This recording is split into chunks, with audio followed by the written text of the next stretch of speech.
বাংলাদেশে 2026 সালে অলৌকিক ঘটনা ঘটবে, অনেক আলেম অনলাইনে বলেন। অলৌকিক ঘটনা তো ঘটবে রে ভাই, 24 সাল থেকে যা ঘটতেছে সবই তো অলৌকিক।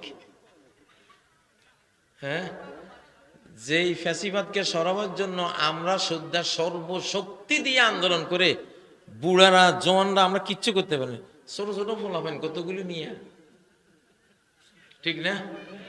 4 বছর, তারপরে 7 বছর, 8 বছর, 9 বছর, সাথে তরুণরা ছিল। আচ্ছা, এদের আন্দোলনে এত বড় পাওয়ার, এত বড় শক্তির পতন হওয়া, এটা কি দুনিয়ার কোন লৌকিক লৌকিক যুক্তিতে ধরে? ধরে না। ওটা পুরোটাই কি ছিল? অলৌকিক। আকাশ থেকে আল্লাহ তাআলা তাদের অন্তরে ভয় ঢুকাই দিচ্ছেন, ওরা পলাইছে। যদি ভয় না ঢুকাইতো আল্লাহ, আর ওরা একটু টিকে যাইয়া যদি গুলাগুলি করতো, তাহলে আঙ্গু ফোলাবেন কতক্ষণ লড়তো, ঠিক না বে? ঠিক। অবশ্য তখন এমন এক পর্যায়ে গেছে, একটা মারলে 4টা আসে, একটা মারলে কি 4টা আসে, এমন এক পর্যায়ে গেছে। তখন হয়তো কিন্তু বহু রক্ত ঝরতো আর কি, কিন্তু আল্লাহ তাআলা ভয় ঢুকাই দিয়েছেন, ওরা পলাই গেছে। আল্লাহ যদি বাঁচিয়ে রাখে, আমি যদি গাজওয়াতুল হিন্দ পেয়ে যাই, তাহলে ঋণ থাকা অবস্থায় কি অংশগ্রহণ করতে পারবো? অবশ্যই পারবো ভাই। তোমার তো যুদ্ধ করবা স্বাধীনতার জন্য, দেশ বাঁচাবার জন্য, মুসলিম রাষ্ট্র তো রক্ষার জন্য, ঠিক না? ঋণ থাকুক আর ঋণ না থাকুক, ওটা ঋণের সাথে কোনো সম্পর্ক নেই। তুমি লড়াই করবে, আল্লাহ তোমার জাহান্নাম থেকে মুক্তি দিয়ে দিবে। ঋণ যেগুলি আছে কিয়ামতের ময়দানে আল্লাহ তোমার পাওনাদারকে বলবে, এই পাওনাদারের দিকে আসো। তুমি কি, আমি তোমার জন্য যদি এর ঋণ মাফ করে দাও, তাহলে তোমার জন্য হাজার হাজার কোটি টাকার এই সম্পদ রাখছি, আর তুমি নিলে অল্প কিছু পাইবা। এর ঋণ কোনটা নিবা? তার থেকে অল্প কিছু নিবা, যা আমি আল্লাহ তোমারে ওইটা মাফ করে দিলে এই দিব। তখন ও খবর সর্বনাশ, এত বড় কিছু, আমি এটা নিয়ে কি করবো? আপনারটা নিব। তখন আল্লাহ ঋণটাও কি করে দিব? আল্লাহ ক্ষমা করে দিবেন। এটা এই উম্মতের জন্য নবীজি সাল্লাল্লাহু আলাইহি সাল্লাম যখন বিদায় হজ্জে আরাফাতে দোয়া করেছিলেন উম্মতের ঋণ সহ মাফ করার জন্য, আল্লাহ কবুল করেন নাই। পরে মুজদালিফায় গিয়ে আবার যখন দোয়া করেছেন যে আমার উম্মতের ঋণটাও মাফ করে দেন, আল্লাহ বলছে আচ্ছা ঠিক আছে, আমি ব্যবস্থা নিলাম। মুজদালিফার দোয়ায় ঋণ সহ কিন্তু মাফ করার গ্যারান্টি দেওয়া হয়েছে। সুবহানাল্লাহ। আল্লাহর সাথে যদি আপনার ভালো সম্পর্ক থাকে, আল্লাহর হক আপনি ভালো মতে দেন, তাহলে বন্দার হক থেকে বাঁচাবার দায়িত্ব কে নেবে? আল্লাহ নেবে ইনশাআল্লাহ। তো এটাই উম্মতের জন্য আছে। আমার বয়স 28 বছর, ইনকাম মাসে 5,000, বিয়ে করার সাহস নেই, পরিবার ও আমাকে বিয়ে দিচ্ছে না, আমার চরিত্র ঠিক রাখতে চাই, কি করব? আরে ভাই, তুমি 5,000 টাকা পাও, বিশাল টাকা। তুমি এটার উপরে তাওয়াক্কুল, আল্লাহর উপরে তাওয়াক্কুল করে এটা দিয়ে তুমি আগাও, বিয়ে করার সাথে সাথে দেখবা তোমার রুজি বেড়ে গেছে ইনশাআল্লাহ।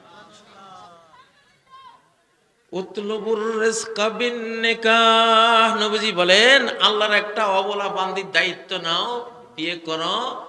তুমি বিয়ে করলে সাথে সাথে তোমার বউয়ের রিজিকটা তোমার কাছে আইবে, ঠিক না বেঠিক? বাচ্চা একটা যেদিন জন্ম হয়, সব বাবারাই জানেন, যেদিন আপনার ঘরে নতুন বাচ্চা আসে, অবশ্যই তার আগে পরে দেখবেন বেতন বেড়ে গেছে, ব্যবসা বেড়ে গেছে, বা পুকুরে মাছ ধরতে গেলে মাছ বেড়ে গেছে, ঠিক না? বা বিদেশ থাকলে ওখানে ব্যবসা বেড়ে গেছে। আমরা তো আমাদের বাস্তব জীবনে পরীক্ষা করেছি। কারণ যে আসে এই পৃথিবীতে তার রিজিকটা নিয়ে আসে। তাহলে তোমার ঘরে তোমার স্ত্রী আসবে, সে কি রিজিক নিয়ে আসবে না? রিজিক নিয়ে আসবে। আর সালাসাতুন হাক্কুন আলাল্লাহি আউনুহুম, 3 শ্রেণীর মানুষকে সাহায্য করা আল্লাহর উপরে ফরজ। তার মধ্যে একজন হলো আন্নাকিহুল্লাযী ইউরিদুল আফাফ, ওই বিবাহকারী যুবক যে বিবাহের মাধ্যমে নিজেকে পবিত্র রাখতে চায়, তাকে অর্থনৈতিক শারীরিক সক্ষমতা দেওয়া আল্লাহ নিজের উপরে ফরজ করে নিয়েছে। তাহলে ভয় পাও কেন?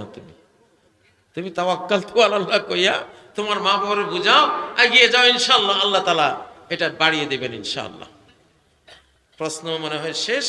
তো আসলে শীতের রাত, তো আমরা আর লম্বা না করি। আল্লাহ তাআলা আমাদের এই মাদ্রাসাকে কবুল করুন, এবং আপনারা যারা আজকে মাহফিলে এসেছেন, সময় দিয়েছেন, আল্লাহ আপনাদেরও এই মাহফিলকে কবুল করুন। আল্লাহুম্মা আমিন। ربنا آتنا في الدنيا حسنة وفي الآخرة حسنة وقنا عذاب النار النار রব্বুল আলামিন আমাদের মনোজগতে আপনার কোরআনের মহাব্বত ভালোবাসা ঢেলে দেন আল্লাহ। আমাদের রূহগুলিকে কোরআন দিয়ে আপনি চিরস্থায়ী নূরানি বানাই দেন আল্লাহ। আমাদের আত্মাগুলিকে কোরআনের জ্যোতি দিয়ে জ্যোতির্ময় করে দেন আল্লাহ। আল্লাহ আমাদের সিনাকে কোরআনের নূর দিয়ে নূরানি করে দেন আল্লাহ। কোরআন সমস্ত কিছুর শেফা আল্লাহ। আল্লাহ সব বিপদ আপদ থেকে মুক্তি, সব রোগ ব্যাধি থেকে মুক্তি, ডিপ্রেশন, টেনশন, মনের অশান্তি থেকে মুক্তি, পরিবারের অশান্তি থেকে মুক্তি, আল্লাহ মা বাবার ঘর সংসারের অশান্তি, ছেলে মেয়ে নিয়ে অশান্তি থেকে মুক্তি, সব কিছু থেকেই তো মুক্তি এই কোরআনে আছে আল্লাহ। সারা বিশ্ববাসীর সকল সমস্যা, বিশ্বব্যাধি, সমাজ ব্যাধি থেকে এই কোরআনেই রয়েছে মুক্তি, শেফা। আল্লাহ তাআলা মানুষকে এটা বোঝাতো।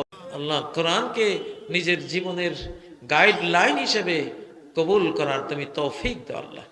আল্লাহ নূরানি মাদ্রাসা শব্দটা যেমন নূরানি, বাস্তবেও তুমি এই মাদ্রাসাকে নূরানি করে দাও আল্লাহ, আলোকিত করে দাও আল্লাহ। ওস্তাদদেরকে কোরআনের নূর দিয়ে নূরানি করে দাও আল্লাহ, ছাত্রদেরকেও কোরআনের নূর দিয়ে নূরানি করে দাও আল্লাহ। আল্লাহ এলাকা, গোটা এলাকাবাসীকে নূরানি করে দেওয়া আল্লাহ।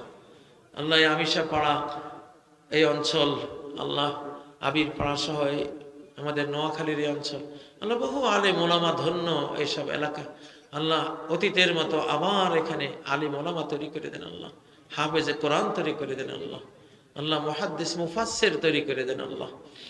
আল্লাহ এই মাহফিলে যারা সাহায্য করেছেন, বিদেশে বসে বসে টাকা পাঠিয়েছেন, মাহফিলকে ভালোবেসেছেন, মাহফিলের জন্য ভালো কল্যাণ কামনা করেছেন, যারাই প্রবাসী ভাই বোনেরা যারাই সাহায্য পাঠিয়েছেন মাহফিলের জন্য, তাদের সবার ওই অর্থ আপনি ডান হাতে কবুল করেন আল্লাহ, এবং তাদেরকে কোটি কোটি টাকা বানিয়ে সে সওয়াব তাদেরকে দেন আল্লাহ।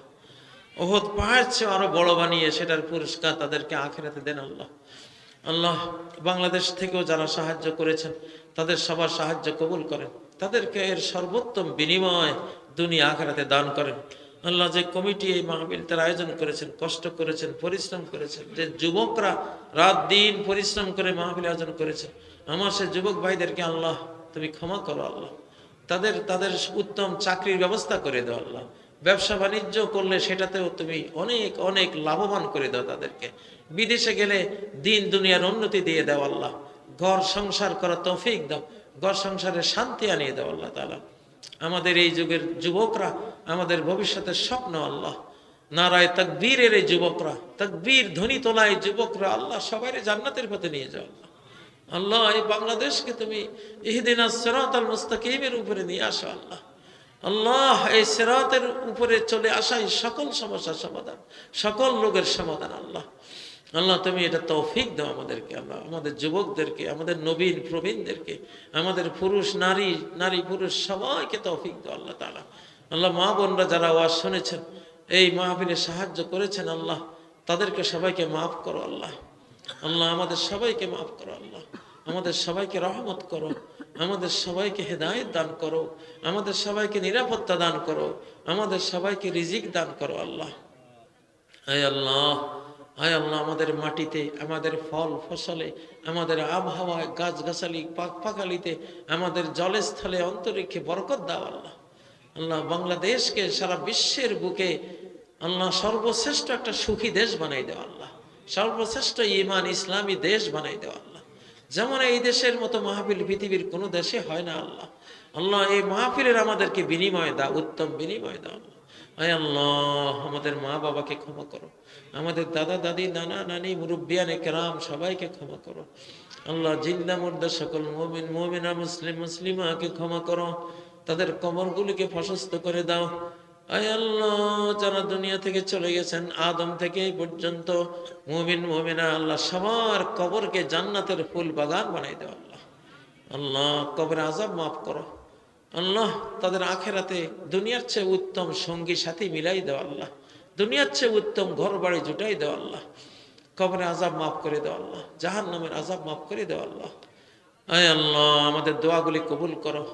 আজকে দীর্ঘ সময় ব্যাপী যে তাফসীর করা হয়েছে, বক্তব্য দেয়া হয়েছে, আল্লাহ ভুল ভ্রান্তি থাকলে ক্ষমা করে দাও, আর যেগুলি নির্ভুল আছে এগুলির উপরে আমল করার তৌফিক দাও আল্লাহ। সুবহানা রাব্বিকা রাব্বিল ইজ্জাতি আম্মা ইয়াসিফুন ওয়া সালামুন আলাল মুরসালিন ওয়ালহামদুলিল্লাহি ইহদিনাস সিরাতাল মুস্তাকিম। আল্লাহ তাআলা আমাদের তৌফিক দান করুন। হেদায়েতের মধ্যে সকল কিছু থেকে মুক্তি আছে, শেফা আছে, এটা বুঝার তৌফিক দেন। এখানে